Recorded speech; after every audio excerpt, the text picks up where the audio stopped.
Hello दोस्तों, आज हम बात करेंगे मोटे अनाज की और बताएंगे कि कैसे ये हमारी सेहत के लिए ज़रूरी है और ये कैसे होते हैं। सबसे पहले अनाज जो हैं इनको हम मिलेट्स कहते हैं क्योंकि थोड़े से अलग हैं। सबसे पहले बात करते हैं मडुआ यानी रागी की। इसको फिंगर मिलेट कहा जाता है और मुख्य रूप से ये इसकी जो खेती है वह उत्तरी भारत में इसकी खेती ऊंची ज़मीन पर होती है। ये कम पानी की आवश्यकता होती है और लगभग 4 महीने में ये फसल पककर तैयार हो जाती है। आप देख सकते हैं कि इसका जो ऊपर से इसका जो फल है वो उंगली के आकार के जैसा होता है और यही कारण है इसको हम फिंगर मिलेट के नाम से जानते हैं। जून से जुलाई महीने में इसकी रोपाई की जाती है, बिल्कुल वैसे ही जैसे कि धान की फसल की रोपाई की जाती है। अक्टूबर से नवंबर महीने में फसल तैयार हो जाती है और तैयार फसल का जो ऊपर का गुच्छा होता है उसमें काले रंग का भूरे रंग का दाना होता है जो कि इस तरीके से दिखाई देता है। ये दाने जो हैं ये भरपूर मात्रा में इसमें कैल्शियम, आयरन जैसे मिनरल्स एवं फाइबर होते हैं जो कि हमारी हड्डियों को काफ़ी मजबूती प्रदान करता है, यानी कि हमारी हड्डियों के लिए बहुत ही उपयोगी है। यहाँ पर आप देख सकते हैं कि स्वस्थ पौधे से स्वस्थ बालियाँ निकली हुई हैं और इन्हीं बालियों से तैयार होता है दाना आटा, जिससे कि मडुआ की रोटी तैयार होती है। अब हम बात करेंगे दूसरे प्रमुख मिलेट बाजरा की, यानी कि पर्ल मिलेट की।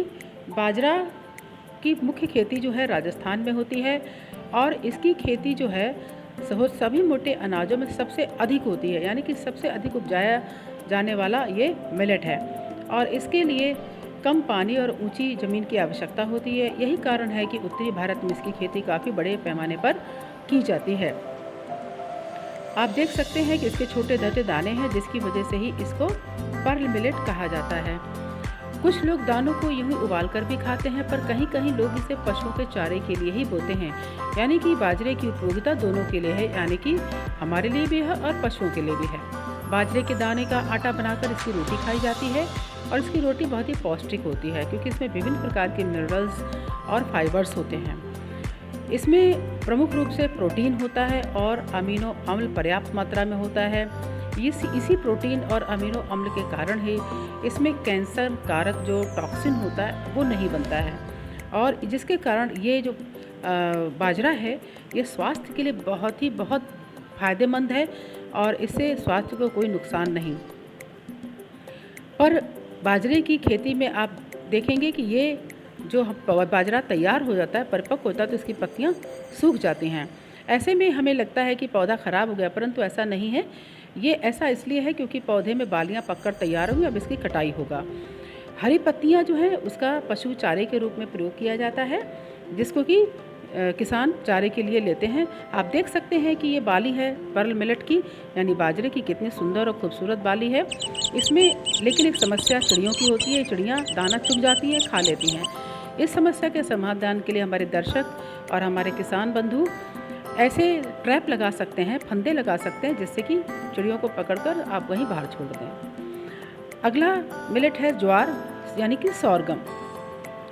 सोरगम एक ऐसी फसल है जिसमें कि कार्बोहाइड्रेट की उच्च मात्रा पाई जाती है और इसी कारण से ज्वार को पोषक तत्वों का पावर हाउस भी कहते हैं क्योंकि इसमें एनर्जी काफ़ी ज़्यादा है। इसी कारण से ये जो मिलेट है ये मुख्य फसलों में एक है, यानी कि ज्वार सबसे अच्छे मिलेट के रूप में जाना जाता है और यही कारण है इसको मिलेट्स का राजा भी कहा जाता है क्योंकि इसका प्रोडक्शन भी अच्छा है और इसका एनर्जी भी काफ़ी अच्छा है, जिसकी वजह से इसको किंग ऑफ मिलेट्स भी कहते हैं। आप देखें कि ज्वार में एक ग्लूटेन फ्री फूड होता है जो कि सीलिएक रोग वाले व्यक्तियों के लिए काफ़ी अच्छा माना जाता है और ज्वार अच्छी गुणवत्ता वाले फाइबर से भरपूर होता है जो पाचन को सुविधाजनक बनाने में मदद करता है और वजन बढ़ने से भी रोकता है। इसको बोने का समय जून से जुलाई है और बोने के बाद ज्वार को जो चारे के रूप में भी हम प्रयोग कर सकते हैं और इसको दाने के लिए भी प्रयोग किया जा सकता है। ये देखिए नीचे में इसमें लतर फैला हुआ है। इस तरीके से आज के लिए बस इतना ही। Thank you so much.